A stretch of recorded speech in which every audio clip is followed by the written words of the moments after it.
Hello everyone. Sorry here. Thank you so much for joining me. I am on the Trinity Stamps YouTube channel creating a card with you. I have these three products that I want to play with, and they are older ones, but I thought they would make a fun just because card for those special people that love nature. So this is actually two dies. It's the hugs and then there's the kisses die. So two separate, and they just cut the words in different types of fonts. I have this background die called the Pine Forest background. This is fantastic for creating a simple background. It's very easy and fun to color as well if you want to, almost like a coloring book. And then I have the rainbow die. This creates a rainbow and the clouds, but I'm not going to be using that for rainbows and clouds. I'm going to be doing it for something else. And if you can see the theme, you will know what it's going to be. So let's put these aside and let's start creating. Okay, so we're going to start off with the Pine Forest background stamp. It is a 6x6 stamp and it's connected to a piece of acetate. So I'm going to do this a little differently. I'm going to put the stamp on the stamp platform itself. I'm going to place my paper on top of it with some washi tape, and that's going to, well, actually it's not washi tape, it's some sticky tape, and that's what's going to stick to the platform lid. This way I can ink up my stamp and then just place it straight down. Really, I probably should have used two pieces of tape just so that it doesn't bow, but I'm using a pretty thick piece of paper, so I'm not too worried, but really stick with two and you do better off. But I did notice that there was a little bit of a shadow of a double because it must have moved when I picked it up. So yeah, it's not going to matter too much because we're going to be blocking most of this background anyways. So it is absolutely okay. But you can see it's a little bit double shadow there, but it's looking pretty good. I'm surprised I got such a great impression the first time. But look how beautiful that is. This is fantastic to just color and like a coloring book, like I mentioned earlier. It's such a beautiful background. Now we're going to use our rainbow die and cloud die. In some craft cardstock, I cut the rainbow out. And then for these three shades of green, I'm going to cut out my cloud outline. So what we're going to do is we're going to be creating a tree from this rainbow die. I thought this was very fun. I was just finishing camping for one day. It wasn't even a day. It was like maybe a few hours. But needless to say, I was out in the wild and I am inspired by nature. So maybe this is where this came from. I'm inking all three layers of the trees with the same dark green. It's actually quite fascinating how each layer reacts differently to this dark green. The dark color looks almost black, and yet when you do it on the lightest color, it looks like a green, a darker green, and it almost didn't even affect the middle shade. So that's kind of fun, just to have one ink and color all three layers. The next thing we're going to do is color or ink the trunk of the tree. I'm going to be working on the left side and the right side depending on which way the pieces are facing. And I'm trying to make it so that the pieces on the left will have a darker line on the left and the pieces on the right will have a darker right side. And then that one single middle piece will be on both sides. I'm trying to mimic a really old wrinkly tree with big folds in it. It's not going to look identical to that because I am using a big blending brush, but I like how each piece is unique and different, almost like planks of a boardwalk. Once we have all of our pieces inked up and we're happy with it, we'll then glue it down to a piece of cardstock. I did try this on some printer paper, but be aware that even though it is beneficial because you're not adding too much weight and thickness, it does bow because the paper is thin and there's a lot of glue to put down on the paper. So you can either use less glue or just use a very light piece of cardstock. I'm using a 65 pound and work with that. But I did find the printer paper was a little too light. So now that it's all glued down, I'll snip off the excess just using some trusty scissors. And we now have our tree trunk. It is really looking like a boardwalk. I should make a card with this where I have blue sides because all I see is boardwalk as I'm doing the voiceover. It's actually pretty cool. Or maybe a picnic table if we cut it in half, or a really long picnic table. Okay, sorry. Let's focus on this tree here. I'm going to grab one of the scripty hugs from the hug die, and I'm going to be putting it down in the bottom there. When I did this, I kind of think tree hugger. So this is perfect for someone who absolutely loves nature. You can use any die, anything that fits in that spot. It could be a hello, hi, whatever works for you. I think hugs works really nice. So I'm just going to trim this off now, making sure that it is nice and flat on all edges. If you find that you had to trim it more than 5.5, just trim your whole card down a bit, or work that way. No one's going to notice if it's slightly off a bit. Okay, so off camera, I did cut that hugs die. So that's the middle piece for the shadow die. I cut it 3 times and glued them together in some black. And now I'm going to ink around the edge of the shadow part in the tree, kind of making it look like it's a hole in the tree. So all the little points are going to have a nice dark edge to it.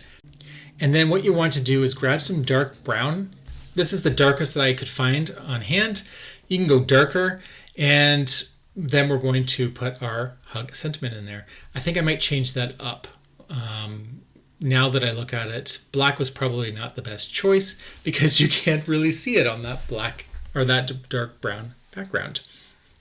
So we'll continue. We'll just stick with what we have. We'll glue this down. This is the easiest way. Just stick the whole thing on there and grab some scissors and cut it off. That's way easier than trying to measure the right angles and stuff. So there we go. Look at that. Easy peasy.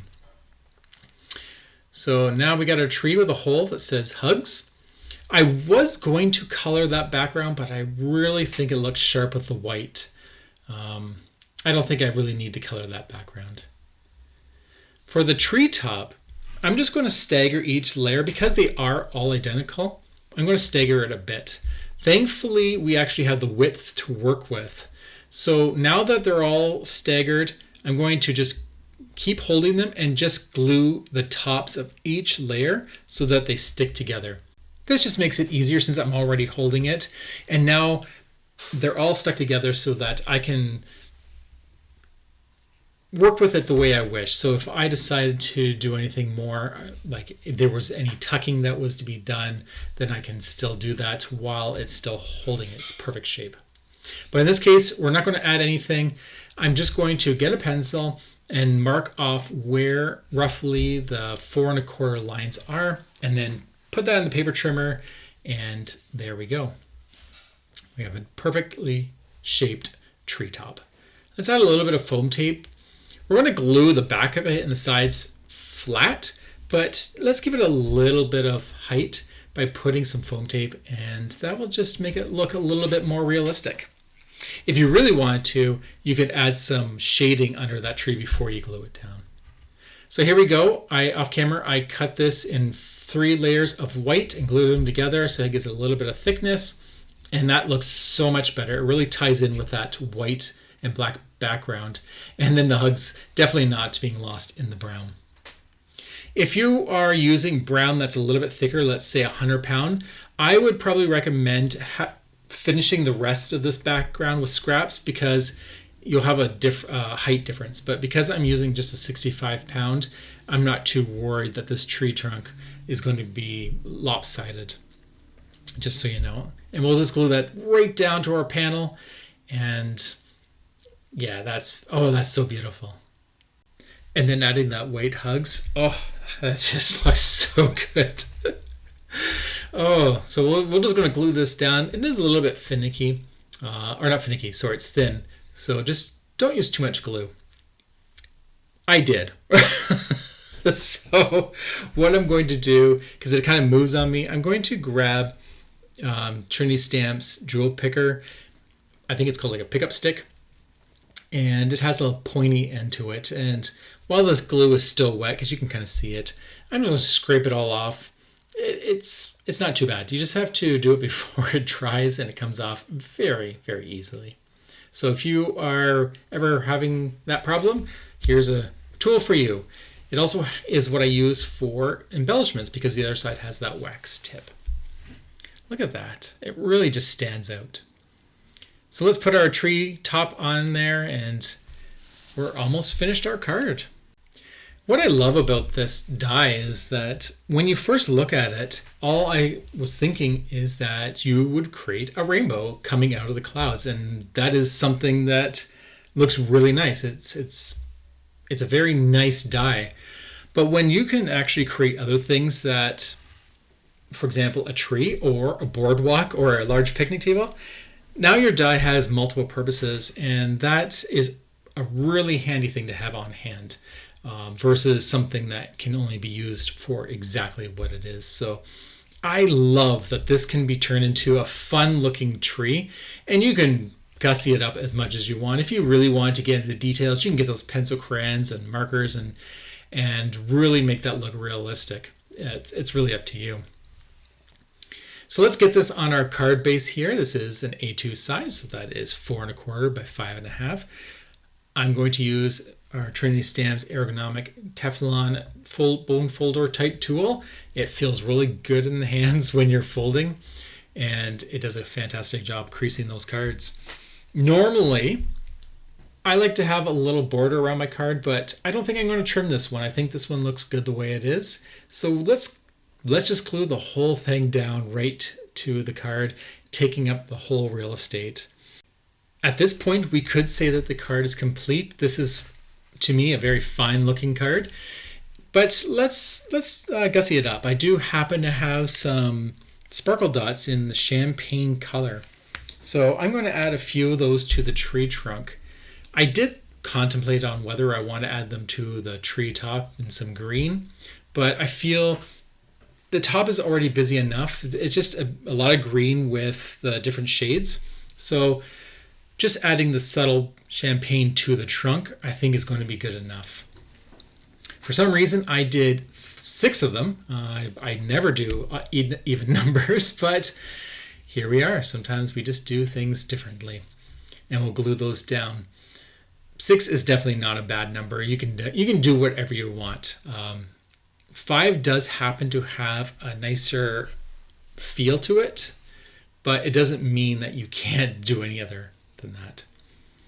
If you're not familiar with these champagne sparkle spots, they actually have sparkle on one side, and then they're just flat and plastic on the other side. So when you're gluing these down, depending on what you want, just remember which way to have them facing. So I do hope you enjoyed that. I had so much fun taking over Trinity Stamps YouTube channel again. I hope you enjoyed this card too. And until the next time, have a fantastic day, and I'll talk to you all later. Bye.